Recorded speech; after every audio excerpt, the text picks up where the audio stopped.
According to the United States Department of Agriculture, National Agricultural Statistics Service, or NASS, there are 1.2 million female producers engaged in agriculture. And in Maryland, the largest commercial industry in the state is agriculture.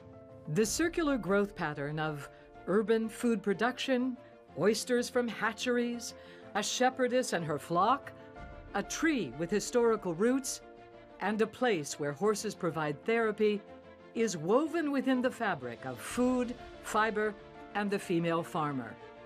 These individuals are planting the seeds of change in their communities.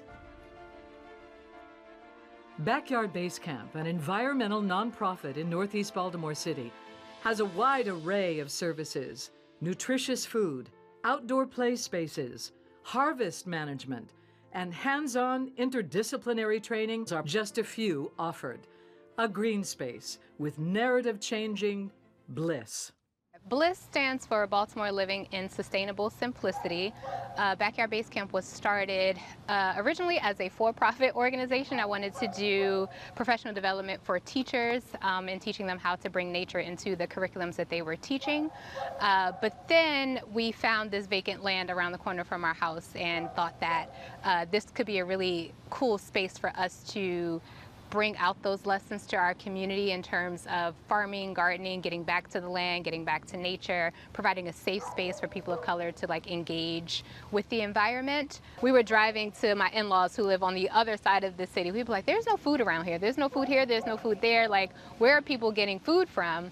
Realizing that there were actually terms for the things that I was observing was a real eye-opener for me. And I was like, okay, this is a real thing. This is an intentional thing. And how can we work to reverse that and change the narrative and bring our people back to the land? My background is in nursing. Pediatrics was my specialty. And I spent a lot of time just taking care of kids who could not go outside. And I remember my childhood, I wasn't out in nature as a kid. We didn't go hiking, we didn't go camping, or any of those things, but I was outside until the street lights came on. And that's the type of childhood that I wanted for my own two kids. Also reaping the benefits of being outdoors and breathing the fresh air and talking about the trees and hearing the breeze and hearing the dogs bark and hearing the birds singing.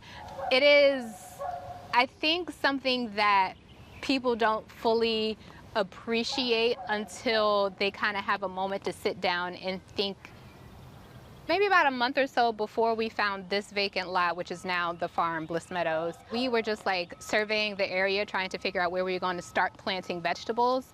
And I happened to look up and notice that the house next door was vacant. And I was like, wouldn't it be nice to have some indoor space? We can have our offices, some storage space, and also a teaching kitchen so that we can teach people not only how to grow and harvest fresh produce, but also how to cook and make healthier meals, or to sort of do a farm-to-table type programming. Now we have about 11 people on staff, a mix of part-time and full-time staff, mostly to help us with the farming operations and our educational programs. So everybody has a core function, but we all handle pretty much, we all make sure that the work gets done, but there are some core specialties that people focus on. My name is Jordan Bethia. I'm the production manager here for Backyard Base Camp that was founded by Thea Wells. Snip here, it's not going to be growing anymore.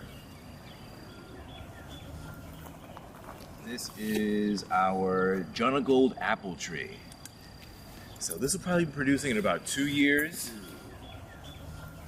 Some of the apple trees were producing already, but I snipped them again to make sure that they have more energy diverted towards root production. We come to realize that so many people kind of have this nebulous understanding of how farming works, where it's kind of this mystical work that only a few chosen people know how to do. You have to be born with a green thumb. And we want to say, no, this is a skill that you can learn. It will take a few years, but at the end of the day, we want to make sure that people know that this is something that everyone across the world, across all civilizations has done. Cultivated food, and you can do it too, but in order to do that, we need to share information just as earnestly with respect to our failures as we do with our successes. So as long as you maintain consistency, you build in the succession plan as you're going, I feel starting from the beginning with not necessarily the end in mind, but with the understanding that you want this thing to continue, and so you have to build processes and procedures in to ensure that when you're gone, it continues. And hopefully next year we will have a nice flowering meadow. Really put the meadow in Bliss Meadows